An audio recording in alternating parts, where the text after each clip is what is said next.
northern rivers, and thus were able to spear the fish which came up to these vents.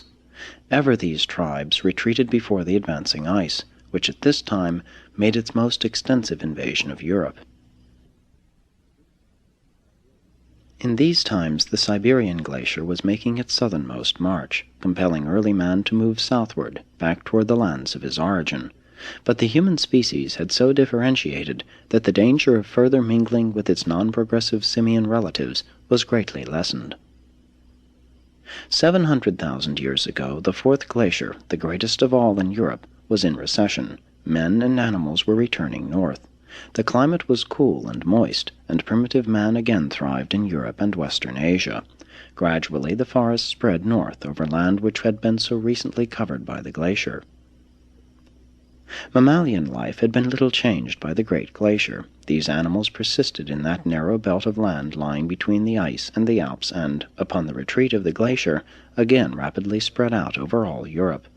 There arrived from Africa, over the Sicilian land bridge, straight-tusked elephants, broad-nosed rhinoceroses, hyenas, and African lions, and these new animals virtually exterminated the saber-toothed tigers and the hippopotamuses. 650,000 years ago witnessed the continuation of the mild climate. By the middle of the interglacial period, it had become so warm that the Alps were almost denuded of ice and snow.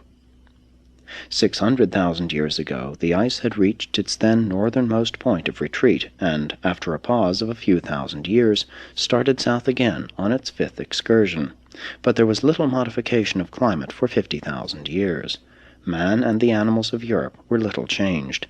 The slight aridity of the former period lessened, and the alpine glaciers descended far down the river valleys. 550,000 years ago, the advancing glacier again pushed man and the animals south. But this time man had plenty of room in the wide belt of land stretching northeast into Asia and lying between the ice sheet and the then greatly expanded Black Sea extension of the Mediterranean. These times of the fourth and fifth glaciers witnessed the further spread of the crude culture of the Neanderthal races. But there was so little progress that it truly appeared as though the attempt to produce a new and modified type of intelligent life on Urantia was about to fail. For almost 250,000 years these primitive peoples drifted on, hunting and fighting, by spells improving in certain directions, but, on the whole, steadily retrogressing as compared with their superior Andonic ancestors. During these spiritually dark ages, the culture of superstitious mankind reached its lowest levels. The Neanderthalers really had no religion beyond a shameful superstition. They were deathly afraid of clouds, more especially of mists and fogs. A primitive religion of the fear of natural forces gradually developed, while animal worship declined as improvement in tools, with abundance of game, enabled these people to live with lessened anxiety about food. The sex rewards of the chase tended greatly to improve hunting skill. This new religion of fear led to attempts to placate the invisible forces behind these natural elements, and culminated, later on, in the sacrificing of humans to appease these invisible and unknown physical forces. And this terrible practice of human sacrifice has been perpetuated by the more backward peoples of Urantia right on down to the 20th century. These early Neanderthalers could hardly be called sun-worshippers. They rather lived in fear of the dark. They had a mortal dread of nightfall. As long as the moon shone a little, they managed to get along, but in the dark of the moon they grew panicky and began the sacrifice of their best specimens of manhood and womanhood in an effort to induce the moon again to shine.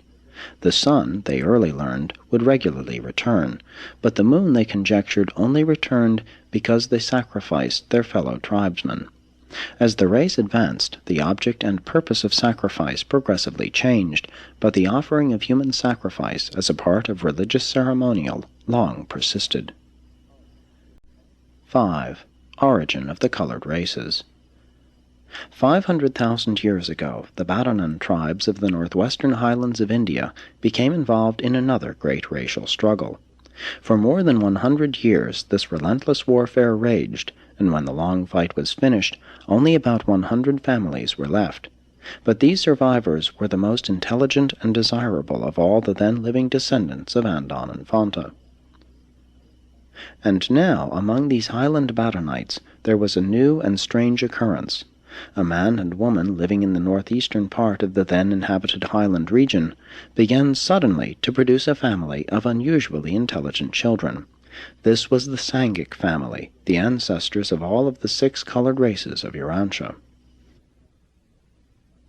These Sangik children, 19 in number, were not only intelligent above their fellows, but their skins manifested a unique tendency to turn various colors upon exposure to sunlight. Among these 19 children were 5 red, 2 orange, 4 yellow, 2 green, 4 blue, and 2 indigo.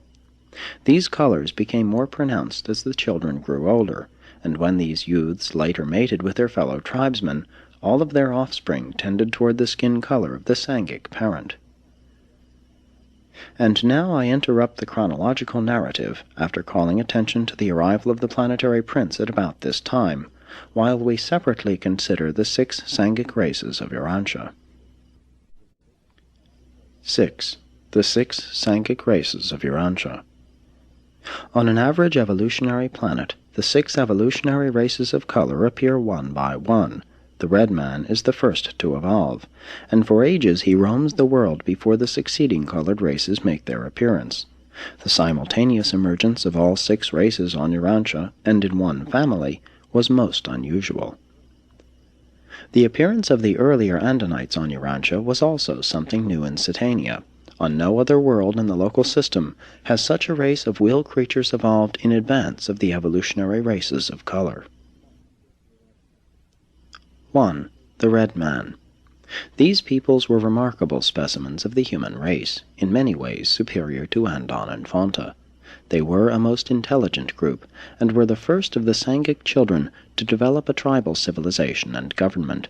They were always monogamous. Even their mixed descendants seldom practiced plural mating. In later times they had serious and prolonged trouble with their yellow brethren in Asia.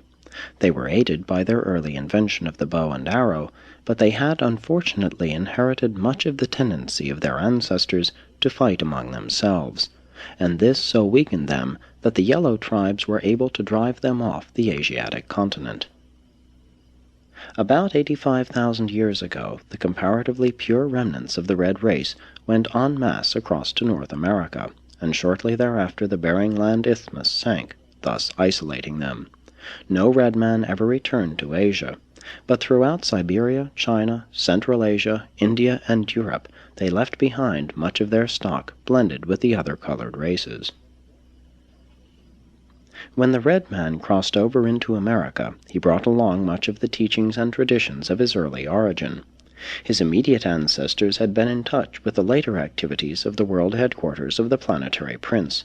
But in a short time after reaching the Americas, the red man began to lose sight of these teachings, and there occurred a great decline in intellectual and spiritual culture.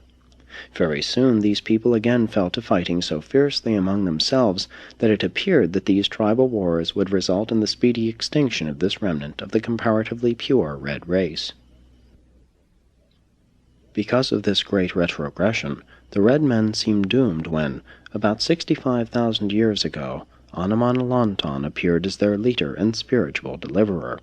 He brought temporary peace among the American red men and revived their worship of the Great Spirit.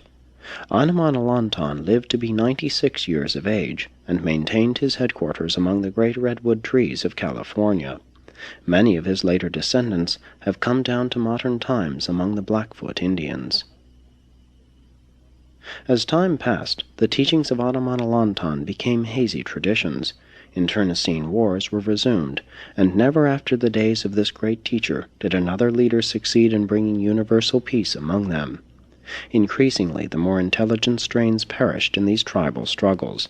Otherwise, a great civilization would have been built upon the North American continent by these able and intelligent red men. After crossing over to America from China, the northern red man never again came in contact with otherworld influences, except the Eskimo, until he was later discovered by the white man. It was most unfortunate that the red man almost completely missed his opportunity of being upstepped by the admixture of the later Adamic stock. As it was, the red man could not rule the white man